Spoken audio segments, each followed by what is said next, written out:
Look, man. Danny, I know I look stupid. You take cover!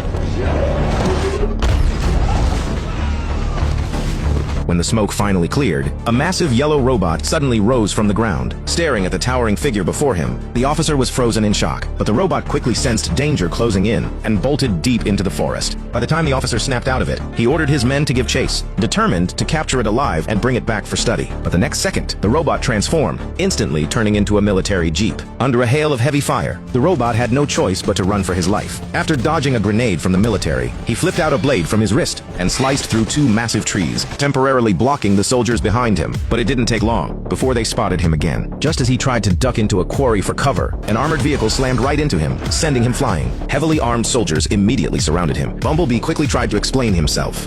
Please, this is a mistake. Stay cool. Hold your fire. I don't want to hurt anyone. Just as the two sides were in a standoff, a piercing roar tore through the sky. A jet fighter came screaming toward them. Called in the Air Force. That's not the Air Force.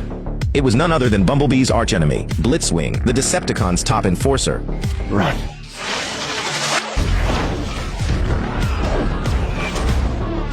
Human soldiers were getting wiped out. Blitzwing then transformed mid-air and locked into a brutal fight with Bumblebee. One was a top-tier hunter, and the other was a coin-flip warrior. You'd think this fight would drag on for a while, but Blitzwing used his flight advantage to drag Bumblebee straight up into the sky. At the critical moment, Bumblebee drove his arm blade through Blitzwing's jet thrusters, and they crashed back down. But the second they hit the ground, Blitzwing whipped out a spinning blaster. After laying down heavy fire, he grabbed Bumblebee by the throat. Tell me where your friends are hiding. I'll never talk. Is that right? Blitzwing, seething with rage, brutally struck Bumblebee's neck and destroyed his voice box entirely. Then he hurled the badly wounded Bumblebee off the cliff. Just as Blitzwing moved in for the final blow, he had no idea Bumblebee already had a plan. To death.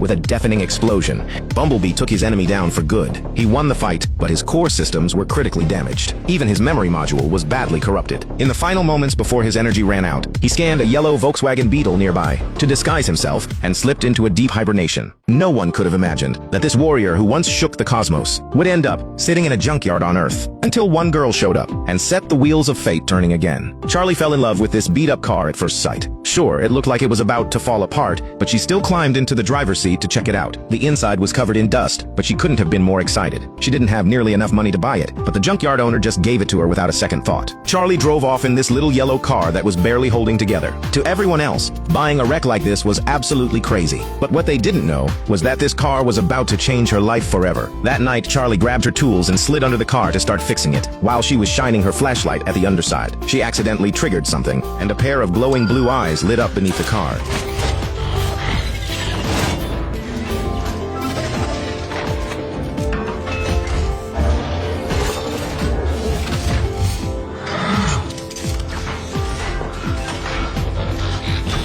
Charlie was so terrified she almost ran for the door. But when she gathered the courage to look back, she realized the robot meant no harm. He was curled up shyly in the corner, like a frightened child. Charlie, what was that noise? Nothing, I'm fine. Mom, you should go back to bed. Everything's fine. What the hell is that? What is that car doing in our garage? As it turned out, when Bumblebee heard the noise, he quickly shifted back into car mode, which is why Charlie's mom didn't notice anything. Once her mom left, Bumblebee transformed again. Charlie mustered her courage and slowly approached him. But when Bumblebee noticed the wrench in her hand, he stumbled backward in fear. Charlie picked up on it right away, tossed the tool aside, and held her hands up to show she meant no harm. Bumblebee sensed the kindness in her and gently lowered his big head right into the palm of her hand. This sparked an unlikely friendship between two totally different worlds. Meanwhile, on the other side of things, two Decepticons, Shatter and Dropkick, had tracked their way to Earth. But when they encountered a human, they instantly erased him from existence. Then they shifted into vehicle mode and sped off. Back at base, Burns' aide handed him an intel report. Their satellites had picked up two unidentified objects entering Earth's atmosphere. The military immediately set up roadblocks along their projected path. Playing the old enemy of my enemy card, the Decepticons played the victim. They claimed to be space cops hunting a deadly fugitive named B-127. They wanted to use human satellites to track him down. Burns was firmly against it, but the top brass bought the story completely, hoping to get their hands on alien tech. So they began helping the Decepticons search for Bumblebee on a global scale. Meanwhile, while Charlie was away away from home, Bumblebee tried to figure out human life by exploring the house. He watched the family dog squeeze through the doggy door back and forth, and tried to fit through it himself. He pushed a little too hard, and knocked the entire door right off its hinges. He nervously squeezed sideways into the living room, but his massive frame meant every tiny move knocked something over. He spotted a can of soda on the table, and reached out curiously to grab it, but he couldn't control his grip, and the can crushed instantly, spraying brown liquid all over his face. Bumblebee panicked and flailed his arms, flipping the dining table in the process. After all that chaos, the TV caught his eye next. He was just about to sit on the couch to watch, but the soft cushions collapsed right under his weight. Then he moved on to the coffee maker. He fiddled with the dial on top, and coffee shot out like a fountain. Bumblebee tried to plug the leak, but it was no use. In a panic, he picked up the machine, and yanked the power cord clean out of the wall. That's when he noticed the electrical outlet on the wall. Naturally curious, he stuck his metal finger right into it.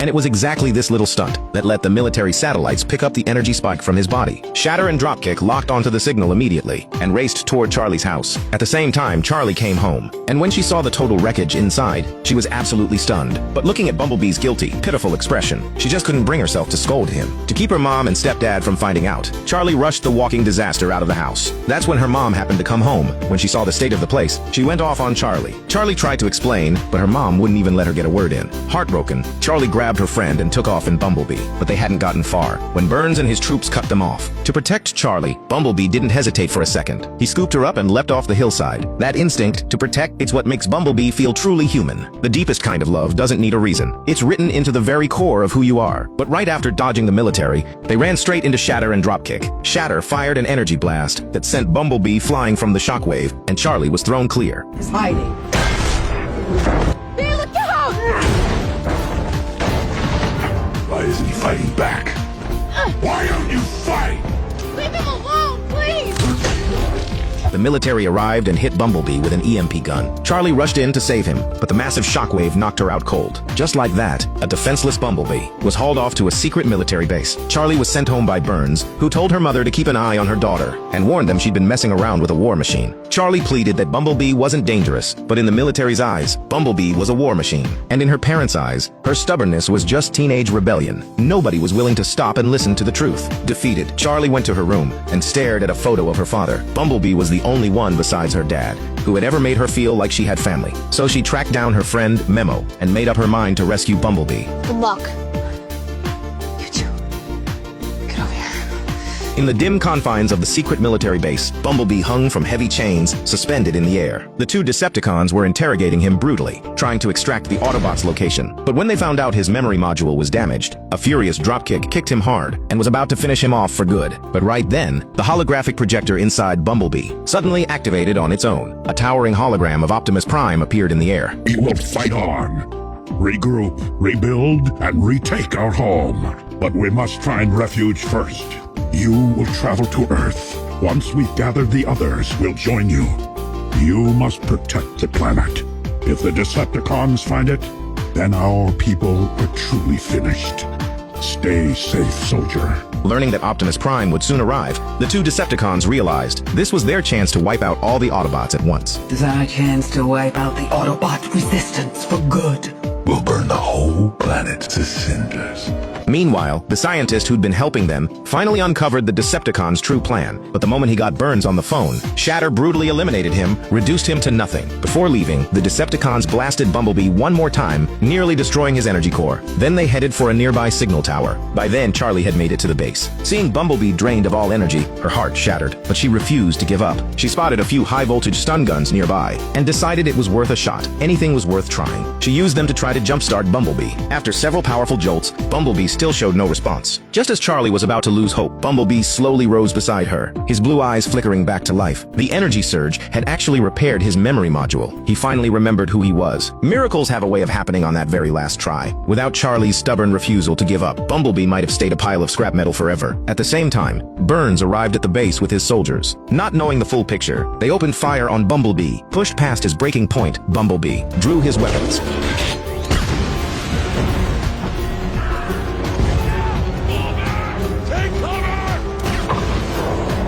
With soldiers' lives on the line, Charlie rushed in to stop Bumblebee. The moment he saw her, Bumblebee calmed down instantly. He realized the priority right now was stopping the Decepticons from sending that signal. So Bumblebee shifted into car mode, and they sped off with Charlie. Shatter and Dropkick were already powering up the device. To keep Charlie safe, Bumblebee tucked her inside a crate far from the action. Once she was secure, Bumblebee locked onto his targets and hit them with his energy cannon. Dropkick charged down from the tower and engaged Bumblebee in combat.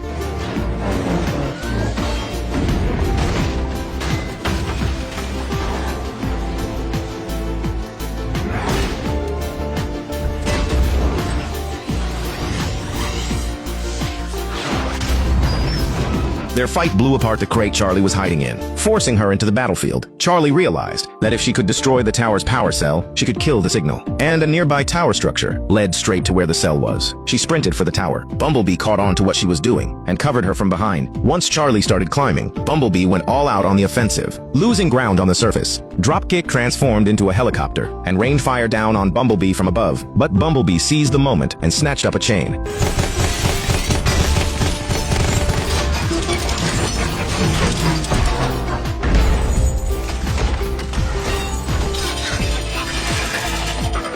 Think these little chains can hold? Meanwhile, Burns flew in by helicopter. Now aware of the Decepticon scheme, he tried to intervene, but Shatter blasted him with a missile. As his chopper spiraled out of control, Bumblebee stepped up once again in the nick of time.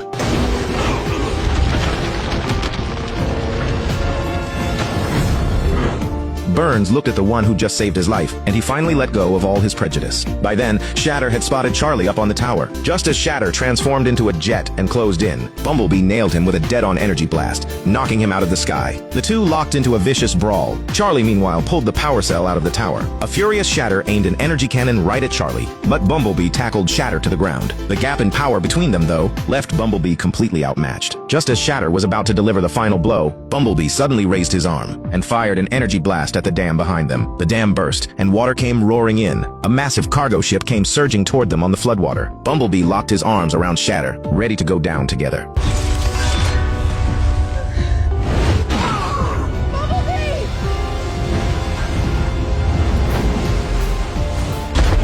The devastating impact and explosion wiped Shatter out completely. Charlie dove off the tower into the water below, swimming desperately toward Bumblebee at the bottom. Thankfully, Bumblebee was okay. Before long, they both made it back to shore.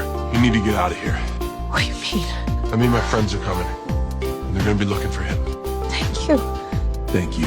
After saying goodbye to Burns, the two made their way to a hilltop. Bumblebee knew his mission wasn't over yet. For Charlie's safety, he had to leave her behind. He transformed into a brand new Camaro and drove off down the highway, where he finally reunited with Optimus Prime, who just arrived on Earth. After watching the whole film, what stays with me most is this idea of protection. What defines Bumblebee isn't his cold Cybertronian designation, B-127. It's the way he'd hide his wounds in the dark of night, tuck away his weapons and curl up in a corner, just to give one girl a sense of safety. This story isn't just about saving the world. It's about growing up, healing, and finding your courage. It reminds us that in this complicated world, even if you feel like a beat-up old car that's about to break down, even if you feel covered in dust and invisible to everyone, as long as you still carry love and the will to stand up for someone, you'll find your hero moment in that light that stretches across the stars.